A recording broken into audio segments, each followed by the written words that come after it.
Good evening, I'm Steve Hensley. And I'm Olivia Calfee. We continue to follow a developing story after a fire broke out this afternoon in Corbin.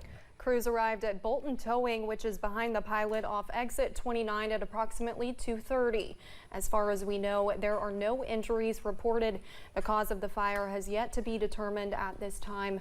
We are told at least 30 vehicles caught fire, and we will continue to update this story as we learn more.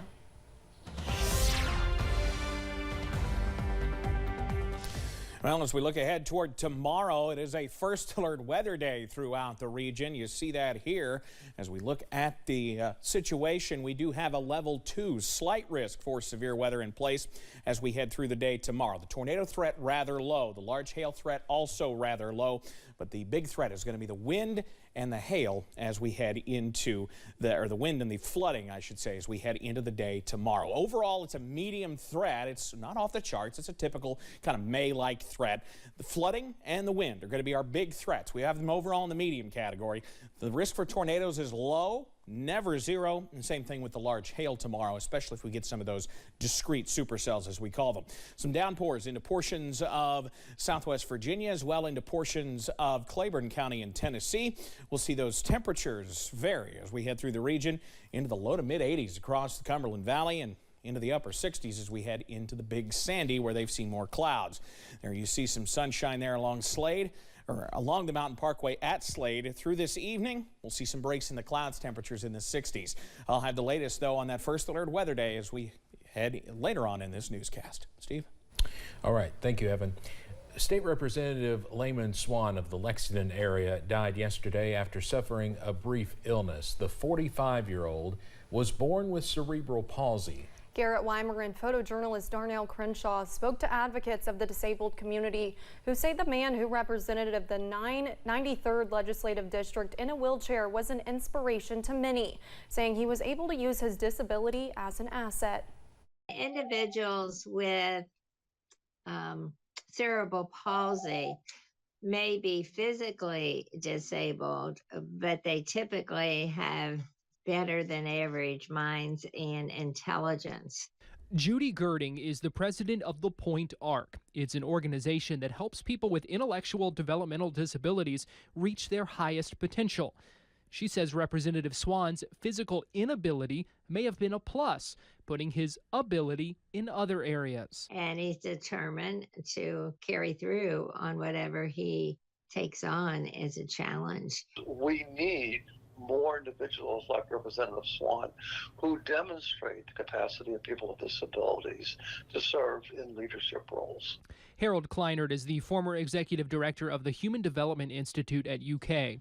HDI focuses on developmental disabilities, education, and research. The fact that he had a disability brought a great deal to what he was able to contribute. Disabled and able to contribute. Christopher Riddle is an example. He has autism and is nonverbal. This is Christopher's mom, Marie Allison. I consider him to have overcome his disabilities. He has his own business called Chris's Canine Cookies, and he bakes cookies and delivers them at Woodstock at the vet. He also serves Meals on Wheels. Allison says, like her son, Representative Swann strived to achieve the most he could achieve. Because I think he led a life that contributed to society. And what more can you do? Everybody has unique skills and talents and abilities in this world. And that we're all here for a reason. In Lexington, Garrett Weimer, WKYT. President Biden says the situation on the southern border is going better than many expected, but the number of migrants at the border is still very high, and there is the typical partisan disagreement regarding about what to do about it. The number of migrants approaching the southern border has dropped significantly since the end of Title 42. Border Patrol agents arrested 4,200 migrants on Saturday, down from more than 10,000 a day before Title 42 expired last Thursday. The administration says numbers are down because it has increased processing for migrants seeking asylum legally, which also increases deportations for those who do not. We have to incentivize the use of the lawful pathways and disincentivize placing people's lives in the hands of smugglers, and we are doing that. Monday, dozens of migrants not eligible to stay in the U.S. boarded an Immigration and Customs Enforcement flight from Alexandria, Louisiana back to Honduras. The White House acknowledges that border crossings are still high, but they say the best way to keep migrants from coming to the border in the first place is for Congress to enact bipartisan immigration reform. President Biden has named his pick for the new director of the National Institutes of Health, Dr. Monica Bertagnolli. She currently serves as director of the National Cancer Institute. In a statement today, President Biden called her a world-class physician scientist. He said her, quote, vision and leadership will ensure NIH continues to be an engine of innovation to improve the health of Americans. If confirmed, Bertagnolli would succeed acting NIH Director Dr. Lawrence Tabak. He has been in that role since Francis Collins retired at the end of 2021. President Biden has released a new video on his social media to commemorate the start of National Police Week.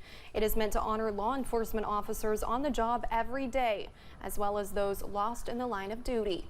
During his remarks, President Biden thanked law enforcement officers for their bravery and running into danger during unknown or perilous situations. He also acknowledged the pain of families who have lost a loved one in the line of duty, encouraging them to find purpose in their pain. We thank our law enforcement community and recognize the heroism, selflessness, and absolute courage of officers all across America. Every day you pin on that shield and walk out the door, running toward danger to keep the rest of us safe. Being an officer isn't just what you do, it's who you are. You serve, protect, defend, and represent the best in all of us.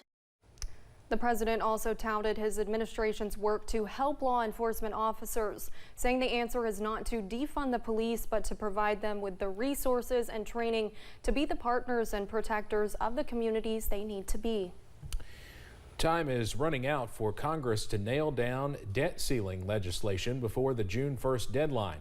That's when U.S. Treasury Secretary Janet Yellen says the country will run out of funds to repay debt already incurred by the federal government.